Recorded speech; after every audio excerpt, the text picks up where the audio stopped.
ਅੱਜ ਦੇ ਸਮੇਂ ਦੇ ਨਾਲ ਹੀ ਸੰਬੰਧਿਤ ਇੱਕ ਹੋਰ ਆਪਾਂ ਵਿਚਾਰ ਕਰ ਲਈਏ ਜੀ। ਸਿੱਖ ਪੰਥ ਦੇ ਵਿੱਚ ਕਈ ਮੋਰਚੇ ਲੱਗੇ ਨੇ। ਪੰਜਾ ਸਾਹਿਬ ਦਾ ਮੋਰਚਾ, ਨਨਕਾਣਾ ਸਾਹਿਬ ਦਾ ਮੋਰਚਾ, ਗੰਗਸਰ ਸ਼੍ਰੀ ਜੈਤੋ ਜੀ ਦਾ ਮੋਰਚਾ, ਔਰ ਇਹਨਾਂ ਮੋਰਚਿਆਂ ਦੇ ਵਿੱਚ ਸਿੱਖਾਂ ਨੇ ਹਮੇਸ਼ਾ ਫਤਿਹ ਹਾਸਲ ਕੀਤੀ ਹੈ।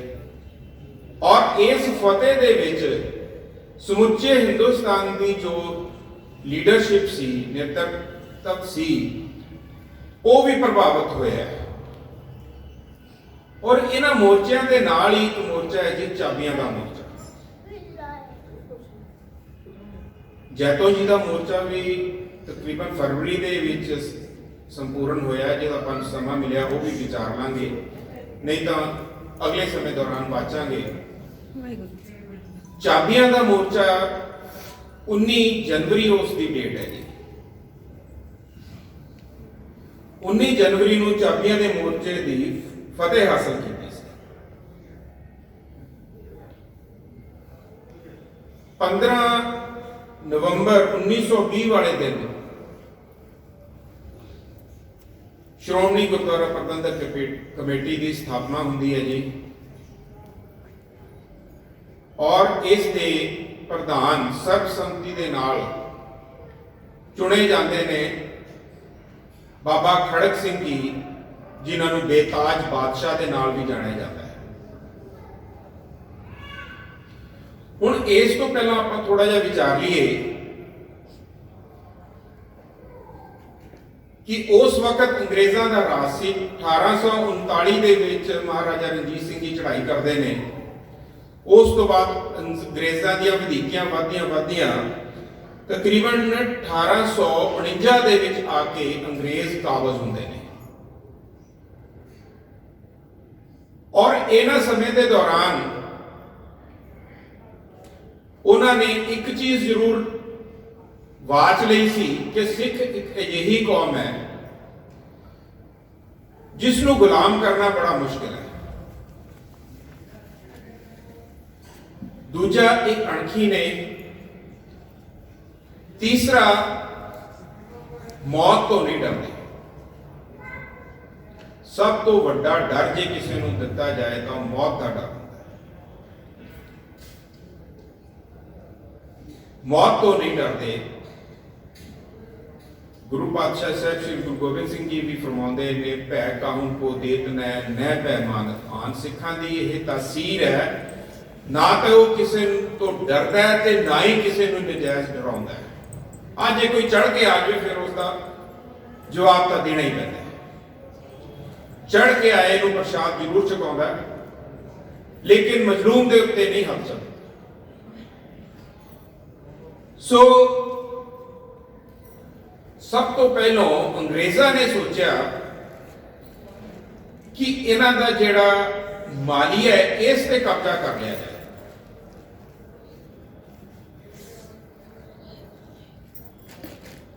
ਉਸ ਤੋਂ ਪਹਿਲਾਂ ਜਦੋਂ ਰੇਗੀ ਕੀਤੀ ਸੀ ਮੈਕਾਲਫ ਨੇ, ਉਸ ਨੇ ਪੰਜਾਬ ਬਾਰੇ ਇੱਕ ਬਿਆਨ ਦਿੱਤਾ ਸੀ ਕਿ ਇਹ it's A state in state. ਇਹ ਰਿਆਸਤ ਦੇ ਵਿੱਚ ਇੱਕ ਰਿਆਸਤ ਹੈ। ਉਦਾਹਰਣ ਮਿਲਦਾ ਹੈ, ਮਹਾਰਾਜਾ ਰਣਜੀਤ ਸਿੰਘ ਨੂੰ ਅਕਾਲ ਤਖਤ ਸਾਹਿਬ ਦੇ ਜਥੇਦਾਰ ਤਤਕਾਲੀਨ ਬੇਰੀ ਨਾਲ ਬੰਨ੍ਹ ਕੇ ਕੋੜਿਆਂ ਦੀ ਸਜ਼ਾ ਲਾਉਂਦੇ ਨੇ। ਮਹਾਰਾਜਾ ਰਣਜੀਤ ਸਿੰਘ ਪੰਜਾਬ ਦੀ ਰਿਆਸਤ ਦਾ ਬਾਦਸ਼ਾਹ ਔਰ ਉਧਰ ਅਕਾਲ ਤਖਤ ਸਾਹਿਬ ਦੇ ਜਥੇਦਾਰ। ਮਹਾਰਾਜਾ ਰਣਜੀਤ ਸਿੰਘ ਅਕਾਲ ਤਖਤ ਸਾਹਿਬ ਦੇ ਜਥੇਦਾਰ ਅੱਗੇ ਝੁਕਿਆ ਹੈ, ਪਹਿਲੀ ਗੱਲ। ਦੂਜੀ ਗੱਲ, ਅੱਜ ਵੀ ਆਪਾਂ ਜਾਣਦੇ ਹਾਂ ਕਿ ਜੋ ਸ਼੍ਰੋਮਣੀ ਗੁਰਦੁਆਰਾ ਪ੍ਰਬੰਧਕ ਕਮੇਟੀ ਦਾ ਬਜਟ ਹੈ, ਇਹ ਕਈ ਵਾਰੀ ਹੋਇਆ ਹੈ ਕਿ ਪੰਜਾਬ ਦੇ ਬਜਟ ਨਾਲੋਂ ਜ਼ਿਆਦਾ ਹੁੰਦਾ ਹੈ। ਸੋ ਜਿਸ ਕੌਮ ਦਾ ਸਰਮਾਇਆ, ਜਿਸ ਕੌਮ ਕੋਲ ਸਰਮਾਇਆ ਹੈ, ਉਹ ਕੌਮ ਨੂੰ ਦੀ ਪਿੱਠ ਲਾਉਣਾ ਮੁਸ਼ਕਿਲ ਹੋ ਜਾਂਦਾ ਹੈ। ਸੋ ਅੰਗਰੇਜ਼ਾਂ ਨੇ ਸੋਚ ਸੋਚੀ ਕਿ ਇਹਨਾਂ ਦੇ ਖਜ਼ਾਨਿਆਂ ਤੇ ਕਬਜ਼ਾ ਕੀਤਾ ਜਾਏ, ਔਰ ਖਜ਼ਾਨਿਆਂ ਦਾ ਕੇਂਦਰ ਤੋਸ਼ਾਖਾਨਾ, ਜਿਸ ਨੂੰ ਆਪ ਜੀ ਸ਼ਾਇਦ ਜਾਣਦੇ ਹੋਵੋਗੇ। ਤੋਸ਼ੇਖਾਨੇ ਦੇ 3 ਕਮਰੇ ਨੇ ਜੀ। ਦਰਸ਼ਨੀ ਡਿਊੜੀ, ਜਦੋਂ ਆਪਾਂ ਦਰਬਾਰ ਸਾਹਿਬ ਦਰਸ਼ਨ ਕਰਨ ਅੰਦਰ ਜਾਂਦੇ ਹਾਂ, ਦਰਸ਼ਨੀ ਡਿਊੜੀ ਦੇ ਉੱਪਰਲੇ ਪਾਸੇ ਤੋਸ਼ਾ ਅਰਬੀ ਲਫ਼ਜ਼ ਹੈ। ਇਸ ਦਾ ਮਤਲਬ ਹੁੰਦਾ ਹੈ ਹੀਰੇ ਜਵਾਹਰਾਤ ਔਰ ਬੇਸ਼ੁਮਾਰ ਕੀਮਤੀ ਵਸਤਾਂ ਦਾ ਸੰਗ੍ਰਹਿ। ਔਰ ਤੋਸ਼ਾਖਾਨਾ ਮਤਲਬ ਜਿਸ ਜਗ੍ਹਾ ਦੇ ਉੱਤੇ ਇਹ ਸਾਰੀਆਂ ਚੀਜ਼ਾਂ ਰੱਖੀਆਂ ਜਾਣ। ਉਸ ਤੋਸ਼ੇਖਾਨੇ ਦੀਆਂ 53 ਚਾਬੀਆਂ ਸਨ। ਔਰ ਇਸ ਤੋਂ ਥੋੜਾ ਜਿਹਾ ਪਹਿਲਾਂ ਆਪਾਂ ਚੱਲੀਏ ਤਾਂ ਜਦੋਂ ਸਿੰਘਾਂ ਨੇ ਜੰਗਲਾਂ 'ਚ ਵਾਸ ਕੀਤਾ, ਉਹਨਾਂ ਦੇ ਸਿਰਾਂ ਦੇ ਮੁੱਲ ਪਏ ਸੀ, ਤਾਂ ਆਪਣੇ ਗੁਰਦੁਆਰੇ ਸਾਹਿਬਾਨਾਂ ਦੇ ਵਿੱਚ ਮਹੰਤਾਂ ਦਾ ਕਬਜ਼ਾ ਹੋ ਗਿਆ ਸੀ। ਮਹੰਤਾਂ ਨੇ ਆਪਣੇ ਅਨੁਸਾਰੀ, ਆਪਣੇ ਮਤ ਅਨੁਸਾਰੀ, ਔਰ ਜੋ ਉਸ ਵਕਤ ਪੰਡਤਵਾਦ ਦਾ ਵਤੀਰਾ ਚੱਲ ਰਿਹਾ ਸੀ, ਪੰਡਤਵਾਦ ਦਾ ਵਤੀਰਾ ਮੇਨਲੀ ਜੇ ਆਪਾਂ ਇਸ ਨੂੰ ਘੋਖ ਕੇ ਵੇਖੀਏ, ਜਿਸ ਨੂੰ ਸਾਹਿਬ ਸ੍ਰੀ ਗੁਰੂ ਨਾਨਕ ਪਾਤਸ਼ਾਹ ਜੀ ਨੇ ਵੀ ਨਿੰਦਿਆ, ਪੰਡਿਆ ਕਵਨ ਕੋ ਮਤ ਤੁਮ ਲਾਗੇ, ਇਹ ਸੀ ਕਿ ਉਸ ਵਕਤ ਇਹ ਇੱਕ ਜਮਾਤ ਹੁੰਦੀ ਸੀ ਜੋ ਪੜ੍ਹੀ ਲਿਖੀ ਹੁੰਦੀ ਸੀ, ਪੰਡਤ ਜਮਾਤ। ਹੋਰ ਕਿਸੇ ਨੂੰ ਪੜ੍ਹਨ ਦਾ ਹੱਕ ਨਹੀਂ ਸੀ। ਔਰ ਉਸ ਪੜ੍ਹਾਈ ਦੇ ਨਾਤੇ ਇਹ ਲੋਕ ਬਾਦਸ਼ਾਹਾਂ ਦੇ ਨੂੰ ਵੀ ਆਪਣੇ ਅਨੁਸਾਰੀ ਚਲਾਉਂਦੇ ਸਨ, ਔਰ ਜਿਹੜੀ ਆਮ ਜਨਤਾ ਹੁੰਦੀ ਸੀ ਉਹਨਾਂ ਨੂੰ ਡਰਾ ਧਮਕਾ ਕੇ ਇਹ ਖਾਣਾ ਹੈ, ਇਹ ਨਹੀਂ ਖਾਣਾ, ਇੱਥੇ ਜਾਣਾ ਹੈ, ਇੱਥੇ ਨਹੀਂ ਜਾਣਾ, ਐਡੇ ਵਜੇ ਕੰਮ ਕਰਨਾ, ਇੰਨੇ ਵਜੇ ਨਹੀਂ, ਮਹੂਰਤ ਕਢਾਓ, ਇਹ ਸਾਰੀਆਂ ਬੰਦਿਸ਼ਾਂ ਦੇ ਵਿੱਚ ਸਮਾਜ ਨੂੰ ਉਸਨੇ ਜਕੜ ਰੱਖਿਆ ਸੀ ਪੰਡਤਵਾਦ ਨੇ। ਇਹਨਾਂ ਚੀਜ਼ਾਂ ਨੂੰ ਜੇ ਤੁਸੀਂ ਅਪਣਾਓਗੇ ਤਾਂ ਤੁਸੀਂ ਠੀਕ ਰਹੋਗੇ, ਨਹੀਂ ਤਾਂ ਤੁਹਾਡੇ ਤੇ ਪ੍ਰਕੋਪ ਆ ਜਾਏਗਾ, ਤੁਹਾਡੇ ਤੇ ਤੁਸੀਂ ਪਾਪ ਕਰ ਬੈਠੋਗੇ। ਬਹੁਤ ਕੁਝ ਗੱਲਾਂ ਇਹਨਾਂ ਚੀਜ਼ਾਂ ਨਾਲ ਡਰਾ ਕੇ ਪੰਡਤਾਂ ਨੇ ਆਪਣੇ ਅਧੀਨ ਕੀਤਾ ਸੀ, ਔਰ ਉਹਨਾਂ ਪੰਡਤਾਂ ਵਿੱਚੋਂ ਨਿਕਲੇ ਨੇ ਮਹੰਤ। ਮਹੰਤਾਂ ਦਾ ਕਬਜ਼ਾ ਕਹਿ ਲਓ, ਜਾਂ ਸਿੱਖਾਂ ਕੋਲ ਉਸ ਵਕਤ ਕੋਈ ਆਪਸ਼ਨ ਨਹੀਂ ਸੀ, ਮਹੰਤਾਂ ਨੂੰ ਬਿਠਾਉਣਾ ਪਿਆ। ਔਰ ਮਹੰਤਾਂ ਨੇ ਉਹੀ ਕੰਮ ਜੋ ਪੰਡਤਵਾਦ ਵਿੱਚ ਚੱਲਦੇ ਸੀ ਉਹ ਗੁਰਦੁਆਰੇ ਸਾਹਿਬਾਨਾਂ ਦੇ ਵਿੱਚ ਕਰਨੇ ਸ਼ੁਰੂ ਕਰ ਦਿੱਤੇ। ਇਹ ਜੋ ਪੰਡਤਵਾਦ ਜਮਾਤ ਸੀ, ਜਾਂ ਆਪਾਂ ਮਹੰਤ ਕਹਿ ਲਈਏ, ਇੱਕ ਚੀਜ਼ ਦੀ, 2 ਚੀਜ਼ਾਂ ਦੀ ਬੜੀ ਭੁੱਖੀ ਸੀ। ਇੱਕ ਤੇ ਕਬਜ਼ਾ, ਦੂਜਾ ਮਾਲੀਆ। ਕਿਉਂਕਿ ਇਹਨਾਂ ਦਾ ਜੋ ਨੇਤਾ ਪ੍ਰਤੀ ਵਤੀਰਨ ਸੀ, ਉਹ ਸਿਰਫ ਤੇ ਸਿਰਫ ਇਹਨਾਂ ਗੱਲਾਂ ਵਿੱਚੋਂ ਹੀ ਮਾਇਆ ਲੈ ਕੇ ਇਹ ਆਪਣਾ ਨਿਰਵਾਹ ਕਰਦੇ ਸਨ। ਸੋ ਅੰਗਰੇਜ਼ਾਂ ਨੇ ਸੋਚਿਆ ਕਿ ਇਹ ਕੌਮ ਮੇਰੇ ਕੰਮ ਆਏਗੀ। ਭੇਖ ਸਿੱਖਾਂ ਦਾ ਹੀ ਹੈ, ਨਿਕਲੇ ਪੰਡਤਵਾਦ ਚੋਂ ਨੇ, ਮਹੰਤ ਬਣੇ ਨੇ, ਦਾੜੀ, ਕੇਸ ਔਰ ਦਸਤਾਰਾਂ ਸਜਾਈਆਂ ਨੇ, ਲੇਕਿਨ ਹੈ ਨੇ ਮਹੰਤ, ਪਿਛੋਕੜ ਪੰਡਤਵਾਦ। ਇਹਨਾਂ ਪੰਡਤਾਂ ਨੇ ਗੁਰਦੁਆਰੇ ਸਾਹਿਬਾਨਾਂ ਦੇ ਵਿੱਚ ਮੂਰਤੀਆਂ ਦਾ ਵੀ, ਦਰਬਾਰ ਸਾਹਿਬ ਦੇ ਵਿੱਚ ਵੀ ਉਲੇਖ ਹੁੰਦਾ ਹੈ ਕਿ ਮੂਰਤੀਆਂ ਦਾ ਵੀ ਇਹਨਾਂ ਨੇ ਰੱਖ ਦਿੱਤੀਆਂ ਸੀ ਉੱਤੇ, ਉਹ ਸਿਰਫ ਇਹਨਾਂ ਹੀ ਕਾਰਨਾਂ ਕਰਕੇ। ਔਰ ਅੰਗਰੇਜ਼ ਨੇ ਸੋਚਿਆ ਕਿ ਇਸ ਕੌਮ ਨੂੰ ਕਾਬੂ ਕੀਤਾ ਜਾਏ, ਇਹ ਹੈਲਪ ਕਰੇਗੀ ਸਾਡੀ। ਸਿੱਖਾਂ ਨੇ ਸਾਡੇ ਕਾਬੂ ਇਸ ਤਰ੍ਹਾਂ ਨਹੀਂ ਆਉਣਾ। ਸੋ ਉਹਨਾਂ ਨੇ ਇਹਨਾਂ ਨੂੰ ਰਿਸ਼ਵਤ ਦਿੱਤੀ, ਜਾਂ ਜੋ ਜਿਸ ਤਰ੍ਹਾਂ ਮਰਜ਼ੀ ਸਮਝੋ, ਉਹਨੂੰ ਆਪਣੇ ਕਾਬੂ ਵਿੱਚ ਕੀਤਾ, ਔਰ ਇੱਕ ਸਰਬਰਾਹ ਥਾਪਿਆ। ਸਰਬਰਾਹ ਦਾ ਮਤਲਬ ਹੁੰਦਾ ਜੀ ਕੰਟਰੋਲਰ।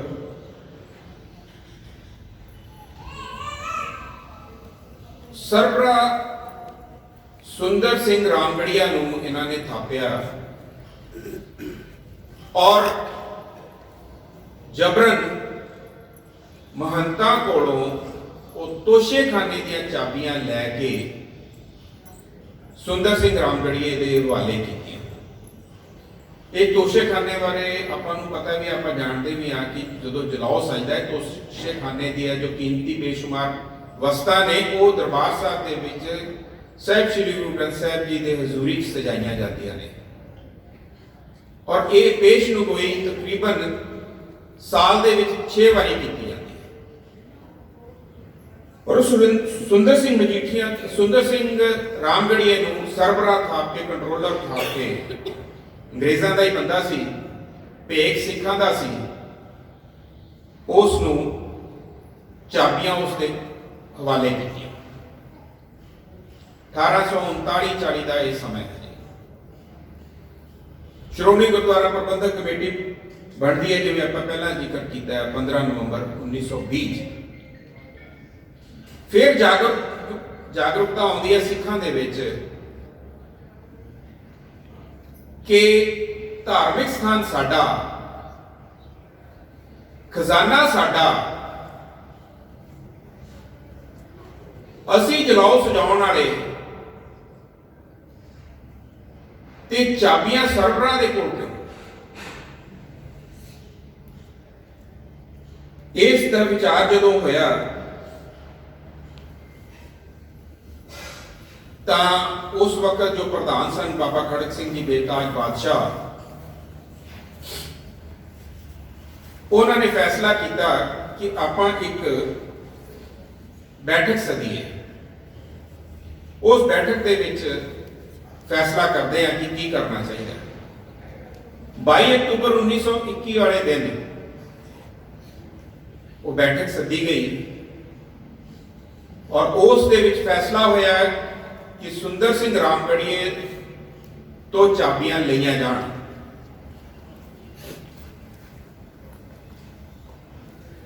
ਸੁੰਦਰ ਸਿੰਘ ਰਾਮਗੜੀਏ ਕੋਲ ਸਿੱਖ ਭੇਜ ਕੇ ਚਾਬੀਆਂ ਲੈਣੀਆਂ ਸਨ।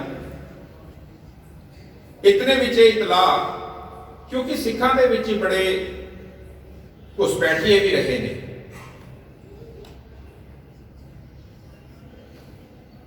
ਔਰ ਉਹਨਾਂ ਨੇ ਇੱਕ ਘੁਸਪੈਠ ਕਹਿ ਲੋ, ਇਹ ਇਤਲਾਹ ਅੰਗਰੇਜ਼ਾਂ ਤੱਕ ਪਹੁੰਚਾ ਦਿੱਤੀ ਕਿ ਸਿੱਖਾਂ ਦੀ ਜੋ ਪ੍ਰਬੰਧਕ ਕਮੇਟੀ ਹੈ ਉਸ ਨੇ ਫੈਸਲਾ ਕੀਤਾ ਜੀ ਕਿ ਚਾਬੀਆਂ ਸੁੰਦਰ ਸਿੰਘ ਰਾਮਗੜੀਏ ਤੋਂ ਲੈ ਲਈਆਂ ਜਾਣ। ਅੰਗਰੇਜ਼ਾਂ ਨੇ ਇੱਕਦਮ ਫੈਸਲਾ ਲਿਆ ਕਿ ਉਹ ਚਾਬੀਆਂ ਹਥਿਆ ਲਈਆਂ ਜਾਣ। ਉਹਨਾਂ ਅੰਗਰੇਜ਼ਾਂ ਦਾ ਉਸ ਵਕਤ ਡੀਸੀ ਹੁੰਦਾ ਸੀਗਾ ਜੀ ਅੰਮ੍ਰਿਤਸਰ ਸਾਹਿਬ ਦਾ ਲਾਰਡ ਈਗਰਟਨ। ਲਾਰਡ ਈਗਰਟਨ ਨੇ ਆਪਣਾ ਅਸਿਸਟੈਂਟ ਕਮਿਸ਼ਨਰ ਚਾਬੀਆਂ ਲੈਣ ਭੇਜਿਆ ਜੀ।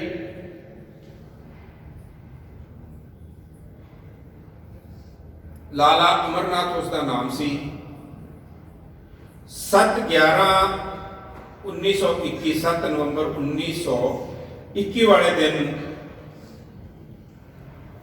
ਅਸਿਸਟੈਂਟ ਕਮਿਸ਼ਨਰ ਲਾਲਾ ਅਮਰਨਾਥ ਨੇ ਸੁੰਦਰ ਸਿੰਘ ਰਾਮਗੜੀਏ ਦੇ ਘਰ, ਆਪਣੇ ਬੰਦੇ ਦੇ ਘਰ ਰੇਡ ਮਾਰ ਕੇ ਉਹ ਚਾਬੀਆਂ ਹਥਿਆ ਲਈਆਂ। ਸੁੰਦਰ ਸਿੰਘ ਰਾਮਗੜੀਏ ਨੂੰ ਜਦੋਂ ਪਤਾ ਲੱਗਿਆ ਕਿ ਮੇਰੇ ਕੋਲ ਚਾਬੀਆਂ ਲੈਣ ਸਿੱਖਾਂ ਨੇ ਆਉਣਾ, ਉਹ ਆਪ ਸਿੱਖਾਂ ਕੋਲ ਪਹੁੰਚਿਆ, ਗੁਰਦੁਆਰਾ ਪ੍ਰਬੰਧਕ ਕਮੇਟੀ ਕੋਲ ਪਹੁੰਚਿਆ ਕਿ ਮੇਰੇ ਕੋਲੋਂ ਚਾਬੀਆਂ ਤੁਸੀਂ ਕਿੱਥੇ ਲਓਗੇ? ਉਹ ਚਾਬੀਆਂ ਤਾਂ ਮੁੜ ਅੰਗਰੇਜ਼ਾਂ ਕੋਲ ਚਲੇ ਗਈਆਂ। ਅਸਿਸਟੈਂਟ ਕਮਿਸ਼ਨਰ ਨੇ ਮੇਰੇ ਘਰੋਂ ਛਾਪਾ ਮਾਰ ਕੇ ਚਾਬੀਆਂ ਲੈ ਲਈਆਂ। ਇਸ ਤੇ ਵਿਰੋਧ ਹੋਣਾ ਬਹੁਤ ਲਾਜ਼ਮੀ ਸੀ। ਜਦੋਂ ਵਿਦਰੋਹ ਹੋਇਆ, ਸਿੱਖਾਂ ਨੇ ਪ੍ਰੋਟੈਸਟ ਕੀਤਾ ਤਾਂ ਅੰਗਰੇਜ਼ਾਂ ਨੇ ਆਪਣਾ ਇੱਕ ਹੋਰ ਕਾਰਕੁਨ ਕੈਪਟਨ ਬਹਾਦਰ ਸਿੰਘ, ਉਸ ਨੂੰ ਸਰਬਰਾਹ ਥਾਪ ਕੇ ਚਾਬੀਆਂ ਉਹਨੂੰ ਦੇਣ ਦੀ ਗੱਲ ਕੀਤੀ और श्रोमणी गुरुद्वारा प्रबंधक कमेटी को अपनी तजवीज़ भेजी, जिसनों उस वक्त के प्रधान बाबा खड़क सिंह की प्रधानगी हेठ मंजूर ना किया गया। और जो ये चीज मंजूर ना हुई तो कैप्टन बहादुर सिंह जी जो सी उसकी सरबराही और चाबियां उसनूं ना मिलियां, अंग्रेज़ों के कोल ही चाबियां रह गई। इस दौरान एक इजलास हुंदा है जी अजनाले विखे,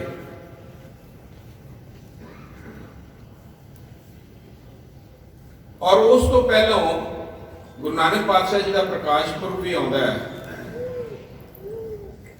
15 नवंबर 1921 वाले दिन। उस प्रकाश पुरब ते सिख जगत फैसला करता है कि प्रोटेस्ट वजों असी दीपमाला नहीं करांगे,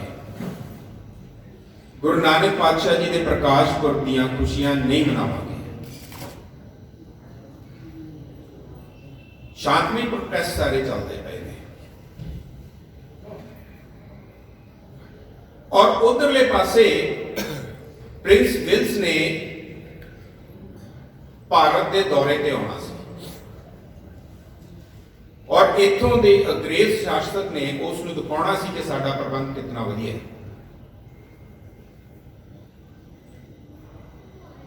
15 नवंबर तो बाद सिखा ने फैसला लिया कि 26 नवंबर 1921 नूं अजनाले विखे इजलास किया जाए। उधर अंग्रेज भी अपने पक्ष लोगों विच रखण लई जगह जगह के उत्ते उन्होंने भी मीटिंगां करनियां शुरू कीतियां, पब्लिक मीटिंग्स। लेकिन अजनाले जो इजलास होया वो बहुत बड़ा इजलास है, सिख जगत सारा उत्थे इकट्ठा होया और चाबियां द्वारे सारियां नूं जाणू करवाया गया, और इस दे उत्ते मोर्चा विढण लई पूरे सिख जगत नूं आख्या गया। इत्थे जी ये चीज अंग्रेज़ां नूं ना बर्दाश्त हुई, उन्होंने उत्थे बाबा खड़क सिंह, तेजा सिंह समुंदरी, जिन्हों के नाम से तेजा सिंह समुंदरी हॉल भी है जिथे श्रोमणी गुरुद्वारा प्रबंधक कमेटी के दफ्तर ने, ये जो लीडरशिप सी समेत बाबा खड़क सिंह बेदाज पातशाह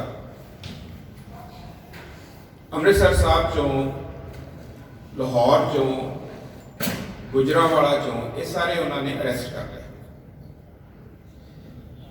इन्हां की गिरफ्तारी तो बाद सिखां दा विद्रोह होर वधिया, और उन्हें इकट्ठे होके 4 दिसंबर 1921 वाले दिन विद्रोह दिवस और नाम परिवर्तन का अंग्रेज़ों के नाल फैसला लिया। 4/12 नूं यह दिवस उन्होंने मनाना सी। अंग्रेज सरकार हिली कि विद्रोह काफी बड़ा हो जाएगा और उधर प्रिंस विल्स ने आना है, बड़ा मुश्किल हो जाएगा।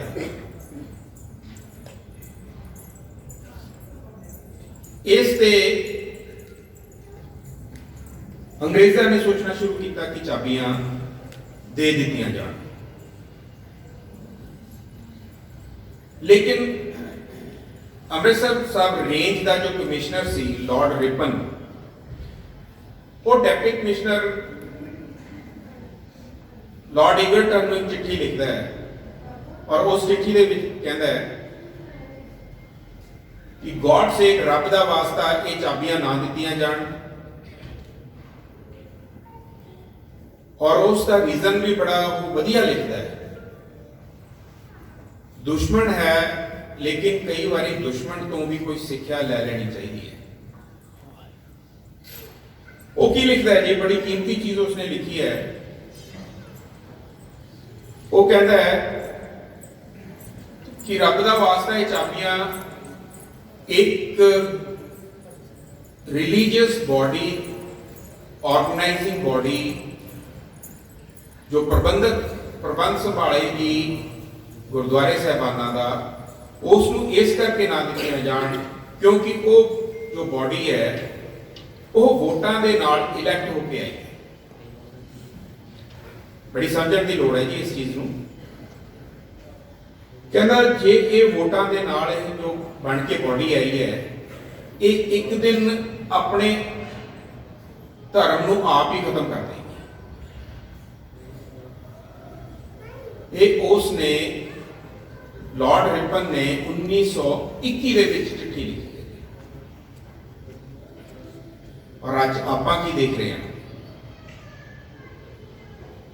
श्रोमणी कमेटी की इलैक्शन दौरान की कुछ नहीं हुंदा, स्टेज पे कहना वाजिब नहीं। और कली श्रोमणी कमेटी ही नहीं, ये जो डेमोक्रेसी है इसका जो आधार है वो अपने सारे देश के विच और बाकी देशों के विच भी वोटां दे नाल है। और लॉर्ड रिपन कहता है कि वोटां वाली संस्था अपने आप को खराब कर रही है। आप भी अज यही देख रहे हैं ना जी, श्रोमणी कमेटी की ना गल करिए, आप हिंदुस्तान भारत की गल कर लीए, पंजाब की गल कर लीए,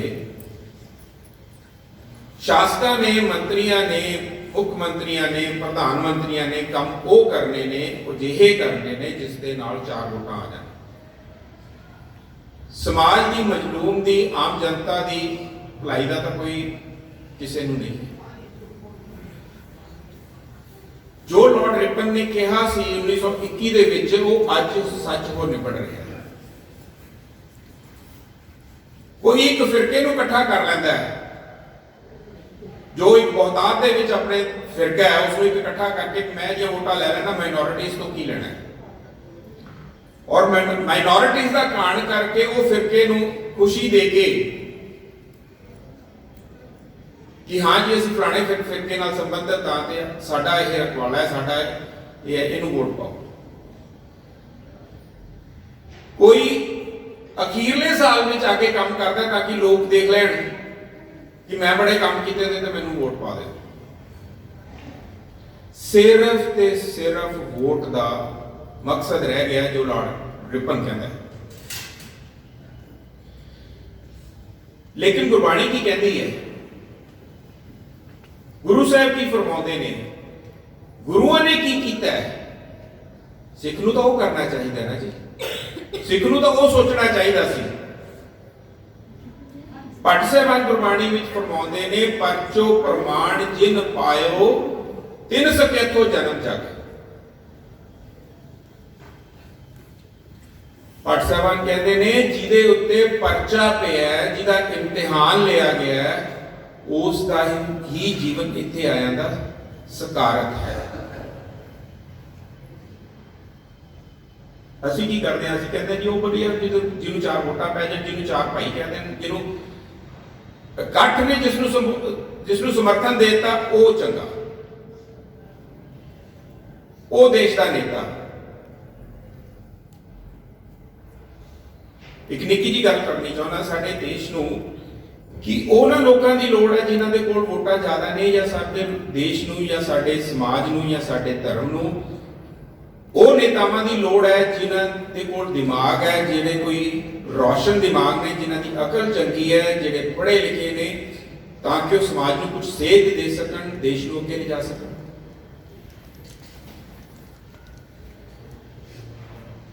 साथ साडे कोल एक एग्जाम्पल है डॉक्टर मनमोहन सिंह की, किसी पार्टी की गल ना करता हुआ, लेकिन उस इंसान नाल दी गल मैं जरूर थोड़ी जी उदाहरण वजों देनी चाहना।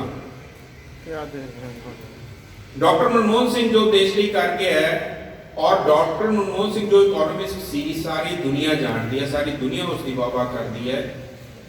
और अचंभा वेखो कि डॉक्टर मनमोहन सिंह एक भी इलेक्शन नहीं जीत सके।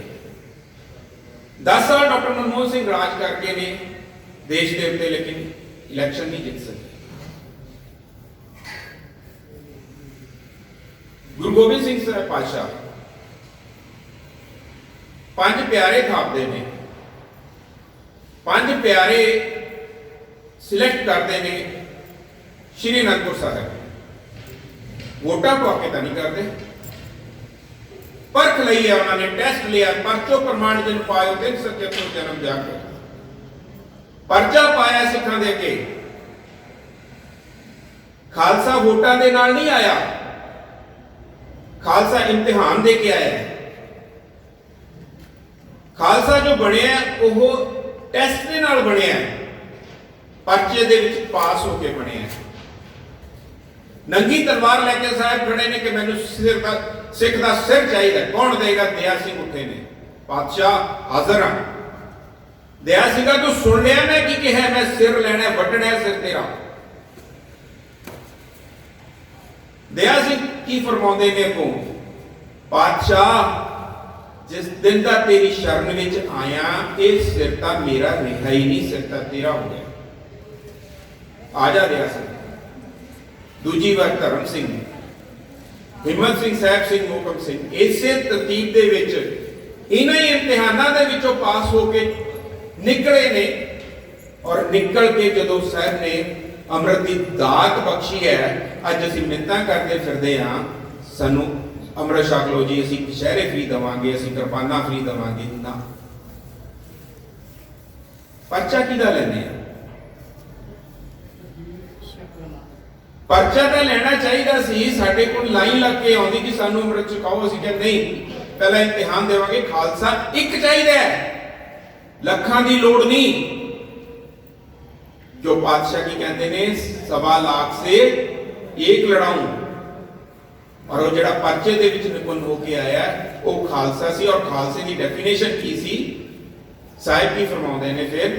ਖਾਲਸਾ ਮੇਰੋ ਰੂਪ ਹੈ ਖਾਸ, ਖਾਲਸੇ में हो करो निवास, खालसे के हो साध सत्संगा। फिर फरमाते ने प्रगट्यो खालसा परमात्मा की मौज, ये ओदी मौज विचों निकलिया खालसा जिन्हें टेस्ट किया है। फिर अगों की कहते ने पातशाह, ध्यान नाल सुनो। पातशाह खालसे नूं डिफाइन करते ने, खालसा मेरो रूप है खास। उस तो बाद महाराज कहते ने, खालसा मेरा सतगुर पूरा। गुरु गोबिंद सिंह साहब जी का सतगुरु कौन हो सकता है? सोचना पड़ेगा, सोचो। गुरु गोबिंद सिंह साहब जी का सतगुरु अकाल पुरख ही हो सकता है। सो खालसे नूं अकाल पुरख क्यों कहा? पिछे आना पएगा, कबीर साहब तो पूछना पएगा। कहो कबीर हम भे खालसे, 1300 कुछ ईस्वी कह गए ने।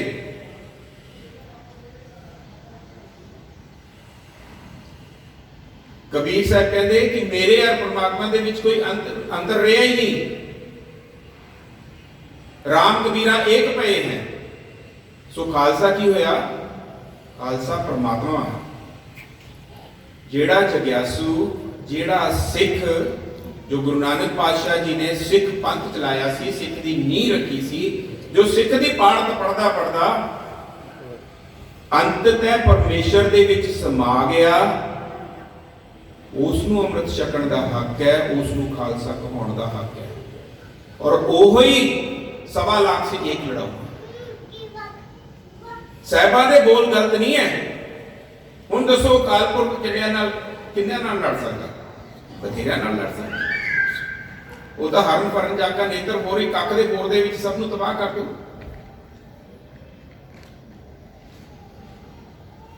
वो है खालसा, वो बनन दी लोड़ सी, वो परचे दे नाल बनना सी। ओहो ही लॉर्ड ईगलटन कहंदा है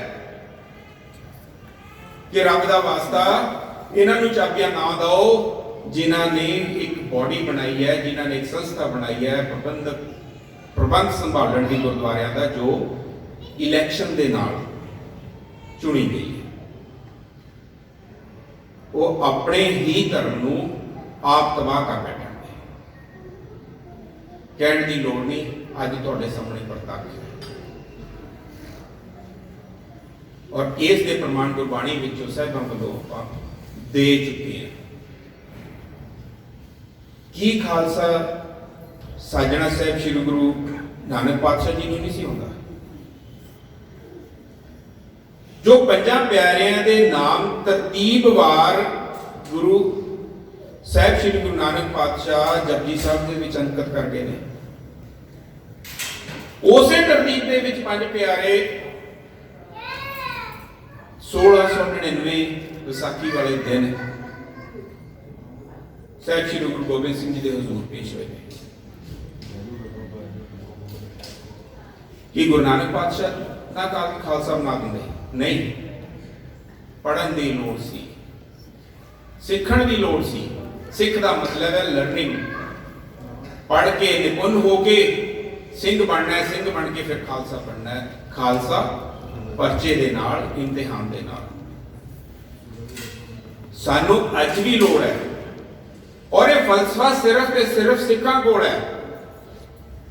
सिख फलसफा किसी तरीके डेमोक्रेसी का, जमहूरीयत का जो आधार इलैक्शन है उसनू चेंज करके इम्तिहान ते लिया के किस तरह हो सकता है, ये सारे दे सारे जहान नू दे सकता है, ना कि केवल कले हिंदुस्तान नू और अपने आप श्रोमणी गुरुद्वारा प्रबंधक कमेटी। सो ये सी लॉर्ड इगल्टन की गल जी। अगे वधिए, हालात जो बेकाबू हुए उधर लॉर्ड विल्स ने आना सी। लॉर्ड विल्स दे दबाव हेठ अंग्रेजा ने फैसला कर लिया कि सिखां नूं चाबियां दे दित्तियां जाण। उधर सिखां दा किरदार वेखो, इजलास होया जी, और ये जो फैसला हुंदा है उसकी खबर जो सिखां कोल पहुंचती है, अकाल तख्त साहिब विखे मुड़ इजलास होंदा है, फैसला लिया जाता है कोई भी सिख चाबियां की मंग नहीं करेगा। जिहड़ी कि मेन मंग सी साडी चाबियां के मोर्चे दौरान, कोई भी सिख चाबियां की मंग नहीं करेगा कदों तक, जदों तक साडी लीडरशिप जो इन्होंने अरेस्ट की सी अजनाले इजलास के दौरान, उस सारी दी सारी रिलीज नहीं। देखो तुम सिखां दा विद्रोह, और उस वक्त की जो हुकूमत सी, शासक सी, शासक भी आप कह लिए कि सशक्त शासक सी, इस दे दबाव हेठ अंग्रेजों को आना पिया। 11 जनवरी 1922 का दिन अंग्रेजा ने फैसला कर लिया कि सारे दे सारे जो अजनाला इजलास के दौरान गिरफ्तार किए गए सिख लीडर सन वो रिहा किए जाएंगे 17 जनवरी 1922। फतेह सिखां दी बाबा खड़क सिंह होनी, तेजा सिंह समुंदरी और होर जिहड़े लीडर अरेस्ट सी, सारे सिख रिलीज हुए 17 जनवरी नूं, और दिन मुकर्रर होया 19 जनवरी वाले दिन का कि सिखां नूं चाबियां मोड़ दित्तियां जाणगियां। सिख फिर एक फैसला लेंदे ने। देखो तुसीं सिखां दी अणख, असीं चाबियां लैण नहीं जावांगे, वो कौन सानू चाबियां दे? अंग्रेजा नूं यह भी मनना पिया। 19 जनवरी 1922 फैसला होया अकाल तख्त साहब के सन्मुख एक कारज होगा। अंग्रेजा ने मंजूर किया। अंग्रेजा का नुमाइंदा डिप्टी कमिश्नर अमृतसर साहिब चाबियां लैके पहुंचे 53 चाबियां तोशे खाने दियां, सिखां दे खजाने दियां, सिखां दे सरमाए दियां।